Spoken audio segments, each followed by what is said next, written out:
I'd been working at the diner for almost a year. It wasn't my dream job, but it helped me pay my bills and gave me something to do while I figured out my next steps in life. The place wasn't fancy, just a small local spot where regulars came for coffee, burgers, and pie. That morning started like any other. The breakfast rush was hectic, as always, with plates flying out of the kitchen and customers filling every booth. By the time the crowd thinned, I finally had a moment to catch my breath. That's when he walked in. He was a large man, maybe in his late 40s, wearing a plain button-up shirt and jeans. His size made him hard to miss. Broad shoulders, a round belly, and thick arms. He carried himself with a quiet confidence, but there was something kind in his eyes. Even so, I couldn't help but notice how he looked out of place in our little diner. "Table for one?" I asked, plastering on my usual customer service smile. He nodded. "Yes, please." His voice was soft but firm. I grabbed a menu and led him to a booth by the window. He thanked me as he slid into the seat, adjusting himself carefully. I noticed how the table seemed to feel smaller with him in it. As I walked back to the counter, Rachel, one of my coworkers, leaned over with a smirk. "Bet he's gonna need half the kitchen just for himself," she whispered. I should have told her to stop, but instead I chuckled quietly. I didn't say anything mean, but I didn't defend him either. It was easier to just laugh along and keep moving. When I went back to take his order, he was still studying the menu like it was the most important decision in the world. "I'll have the house special, please," he said finally, looking up at me with a small smile. It was such a simple request, but for some reason I blurted out, "Are you sure that'll be enough?" The words hung in the air, and the moment they left my mouth, I regretted them. His smile faltered just slightly, and he looked at me for a long moment, his expression calm but unreadable. "Yes, that'll be fine," he said quietly, handing me the menu. I nodded quickly and walked away, my cheeks burning. I knew what I'd done. It was a stupid, thoughtless comment, and I hated myself for saying it. But instead of apologizing, I avoided his gaze and tried to move on with my shift. When I brought him his food, he thanked me politely and began to eat.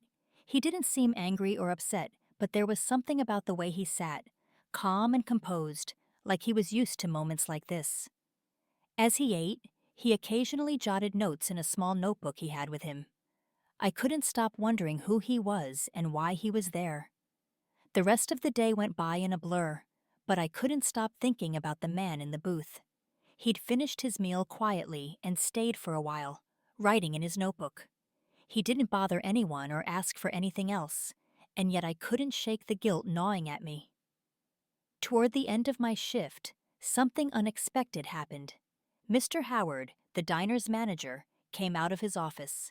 He rarely came out onto the floor unless there was an issue, so it caught my attention right away. He walked straight over to the man's booth and greeted him warmly, shaking his hand like they were old friends.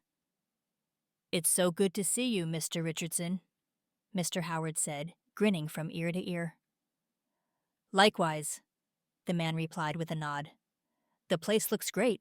You've done a wonderful job maintaining it." I froze. "Mr. Richardson?" I blinked in confusion, trying to piece it together. Then Mr. Howard turned to the rest of us and clapped his hands to get our attention. "Everyone, I'd like you to meet Mr. Richardson, the owner of this restaurant." Owner? The word hit me like a ton of bricks. My stomach dropped, and my heart started to race as I replayed every moment of our interaction in my head. The careless joke, the rude comment. I felt my face turn red with shame. After spending a few minutes with Mr. Howard, Mr. Richardson got up to leave. As he walked toward the counter where I was standing, my palms started to sweat. I didn't know what he was going to say, but I braced myself for the worst. When he reached the counter, he gave me a small smile. "Thank you for the meal," he said kindly, his voice calm and steady. I'm so sorry," I stammered, my voice barely above a whisper. "For what I said earlier. It was wrong, and I shouldn't have." He held up a hand, cutting me off gently. "It's okay. We all have our moments," he said, his eyes meeting mine. Just remember, kindness goes a long way. You never know someone's story. His words hit me harder than any scolding could have. He wasn't angry or vengeful. He didn't humiliate me or hold my behavior against me. Instead, he taught me a lesson I desperately needed to learn. As he walked out the door, I stood there frozen, my chest tight with regret and gratitude. That night, I couldn't get Mr. Richardson out of my head. I lay awake in bed, staring at the ceiling, replaying every moment of our interaction. The thought of how he could have handled the situation kept haunting me. He had every right to call me out in front of everyone, to demand an apology, or even have me fired. After all, he owned the place. But he didn't. Instead, he showed me grace. A quiet, calm forgiveness that didn't shame me but made me reflect deeply. His words, "Kindness goes a long way. You never know someone's story," echoed in my mind over and over. I started thinking about how I judged him the moment he walked through the door. I had let his size, his appearance, and my own assumptions shape the way I treated him. The memory of my thoughtless comment burned in my chest. I hated the person I had been in that moment. I hated how easy it had been for me to laugh at Rachel's joke, to go along with the cruelty without even thinking. I realized something about myself that night, something uncomfortable but true. I had gotten so caught up in the routine of my job, so numb to the faces that came and went, that I had forgotten the humanity of the people I served. I had been quick to judge, to stereotype, and to assume, and I knew I needed to change.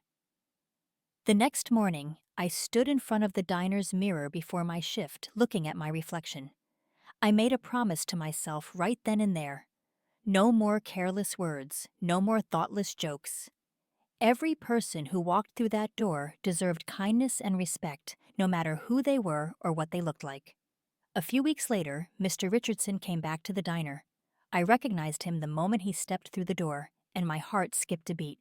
But this time, instead of feeling dread, I felt determination. I walked up to him with a genuine smile and said, "Welcome back, Mr. Richardson. It's great to see you again." He smiled back, his eyes warm and kind. "Thank you," he said, taking his usual seat by the window. I made sure to treat him with the respect he deserved. I took extra care with his order, checking on him to see if he needed anything, and even offering a slice of pie on the house. He didn't bring up what had happened before, and I didn't either. But in my heart, I wanted him to see that I had learned from my mistake. Over the months that followed, I noticed a change in myself. The lesson Mr. Richardson had taught me wasn't just about how to treat customers, it was about how to treat everyone. I started paying more attention to the people I served, noticing their smiles, their worries, their small joys. There was the elderly couple who came in every Sunday morning and always shared a single cup of coffee. The tired mother who ordered takeout because she didn't have the energy to cook after her long shift. The college student who always seemed anxious but lit up when I asked about their studies.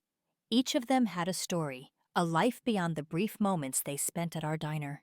And I had the power to make those moments a little brighter, a little kinder. Mr. Richardson's words stayed with me. Kindness goes a long way. You never know someone's story. I didn't just carry them with me at work. I carried them into every part of my life. The truth is, I'll never forget him. Not because he owned the diner or because of the lesson he taught me, but because he showed me that change is possible. That a single moment of grace can inspire a lifetime of kindness.